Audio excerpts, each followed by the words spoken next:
دادا کہہ کر اسے دیکھنے لگے۔ اور آلگان کو ایک بات اب سمجھ میں آئی کہ اس نے کس آسانی سے کہہ دیا تھا کہ اسے اس خطے کا سفر نہیں کرنا جہاں انسانوں سے زیادہ روایت کا احترام کیا جاتا ہے۔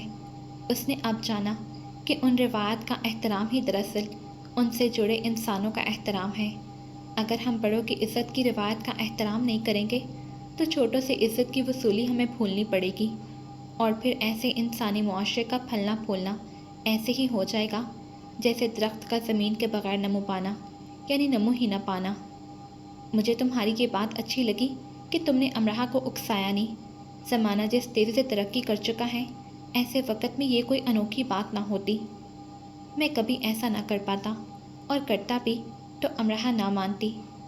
میں جانتا ہوں تم کل گھر آ رہے ہو، تم ابھی صرف سب سے ملو گے، پھر دیکھتے ہیں کیا ہوتا ہے۔ دادا کچھ زیادہ پر امید نہیں تھے۔ آلگان سمجھ سکتا تھا کہ ان کے لیے سب کتنا مشکل ہو رہا ہے کہ کھانے کے نام پر انہوں نے صرف چند نوالے ہی کھائے تھے۔ تمہارا گھر بہت خوبصورت ہے امرہا۔ شکریہ۔ ان کے سونے سے پہلے وہ ان کے پاس بیٹھی تھی۔ اماں اور دادی نے اچھی میزبان ہونے کا ثبوت دیا تھا، اور لیڈی مہر اور ان دو خواتین میں اچھی خاصی باتیں ہو چکی تھیں۔ مجھے بہت اچھا لگ رہا ہے آپ کو اپنے گھر میں دیکھ کر۔ وہ ہنسی۔ مجھے بھی اپنے گھر میں تمہیں چلتے پھرتے دیکھنا بہت اچھا لگتا ہے۔ شارلٹ کا ہمیشہ سے یہی کہنا تھا کہ آلیان میرا لاڈلا ہے، اور اب اس نے مجھے صاف صاف کہہ دیا ہے کہ خبردار جو امرہا کو آپ نے اپنی لاڈلی بنایا، اگر ایسا ہوا تو وہ مجھے اپنی کہانیاں سنانا بند کر دے گی۔ امرہا ہنسنے لگی۔ پھر ایسا غضب نہ کیجیے گا۔ اس نے جب تمہیں مورگن کی شادی میں دیکھا تھا تو میرے کان میں کہا تھا، آپ کی بہو خود چل کر آپ کے گھر آ گئی ہے۔ امرہا ہنس تو دی، لیکن خوف سے وہ ٹھیک سے خوش بھی نہیں ہو پا رہی تھی۔ دانیہ بھی ان کے ساتھ آ کر بیٹھ گئی تو لیڈی مہر نے اس سے کہانی کی فرمائش کر دی۔ امرہا اٹھ کر اپنے کمرے میں آ گئی اور دادا کا انتظار کرنے لگی۔ دانیہ کو گوسپ میں خاصی دلچسپی رہا کرتی تھی۔ اسی کا سہارا لے کر اس نے اپنی کالج کی لڑکیوں کی الٹی سیدھی کہانی بنا کر سنانی شروع کی، اور کہانی اتنی دلچسپ ثابت ہوئی کہ 10 منٹ کے اندر اندر لیڈی مہر سو گئی۔ دیکھا میری کہانی کا کمال؟ دانیہ نے فخریہ کہا۔ ہاں دیکھا، بوگس کہانیوں پر انہیں ایسے ہی نیند آ جاتی ہے۔ تم جل رہی ہو، تمہاری خوش فہمی کو جلا رہی ہوں۔ اگلے دن لنچ سے پہلے آلگان دادا کے ساتھ گھر آ گیا اور کافی دیر تک حماد، علی، بابا اور دادا کے نرگے میں بیٹھا رہا۔ اماں اور دادی سے بھی بات چیت ہو گئی اس کی۔ کچھ دیر کو وہ ذرا اکیلا ہوا تو اس نے اپنی ایک سیلفی لی اور فخریہ اپڈیٹ کر دی۔ امرہا کے گھر لنچ کے لیے۔ کنجوس امرہا نے کیا کیا بنایا ہے تمہارے لیے؟ کارل کا فوری فون آیا۔ مانچسٹر کے بہن سے کارل کا بھیجا، پرائم ڈش ہے۔ پھر تو مانچسٹر کے دوسرے بہن سے آلگان کے کان سیکنڈ پرائم ڈش ہوں گی۔ ہاں ہاں ہاں ہاں۔ وہ دل کھول کر ہنسا، کیونکہ آخر کار وہ امرہا کے گھر آ چکا تھا، لیکن امرہا کہیں نظر نہیں آ رہی تھی۔ اور پھر ڈرائنگ روم سے ملحق ڈائننگ روم میں اس نے اسے دیکھا۔ وہ میز پر کوئی کھانے کی ڈش رکھ رہی تھی، اور اس کا انداز کچھ ایسا تھا کہ وہ تو اسے جانتی ہی نہیں۔ تم کون ہو اجنبی؟ کیا نام ہے بھلا تمہارا؟ پردیسی ہو؟ ہمارے دیس کیا لینے آئے ہو؟ آلگان اسے حیران دیکھتا رہ گیا۔ یہ امرہا کو کیا ہوا؟ لنچ جو امرہا اور دانیہ کے علاوہ سب نے ساتھ بیٹھ کر کیا کے بعد دادا نے آلگان کو چلنے کا اشارہ کیا۔ یعنی یہ کیا؟ آلگا نے منہ بسوڑ لیا۔ اس نے تو امرہا کا کمرہ بھی نہیں دیکھا تھا، نہ ٹیرس، نہ کھڑکی، نہ پورا گھر، کہ وہ لانچ کے کس صوفے پر بیٹھ کر لیٹ کر ٹی وی دیکھتی تھی، اور کس پر سے سوتے میں لڑک کر گر جاتی تھی، کس دیوار کی کس تصویر کو ٹانگنے اسٹول پھسل گیا تھا، اور لان کے کس حصے میں وہ کرکٹ کھیلتی رہی ہے، اور اس کے گھر کے آس پاس کے وہ کون سے گھر ہیں جن کی ڈور بیل بجا بجا کر وہ بھاگتی رہی ہے، اور وہ کون سا گھر ہے جس کی بیل بجاتے اسے الیکٹرک شاک لگا، اور گھر میں وہ کون سی اونچائی ہے جس پر سے وہ سپر مین بنی کودنے والی تھی، اور وہ کون سی دیوار ہے جس پر اس نے اسکول کا ہوم ورک لکھ دیا تھا، اور بدلے میں اس کے کان لمبے اور پونیاں ڈھیلی کی گئی تھی، اور وہ لکڑی کی الماری کہاں ہے جہاں وہ چھپ کر بیٹھ جایا کرتی تھی کہ گھر کے باہر ایک شیر آ گیا ہے اور وہ ہم سب کو کھا جائے گا۔ بڑا سا منہ کھول کر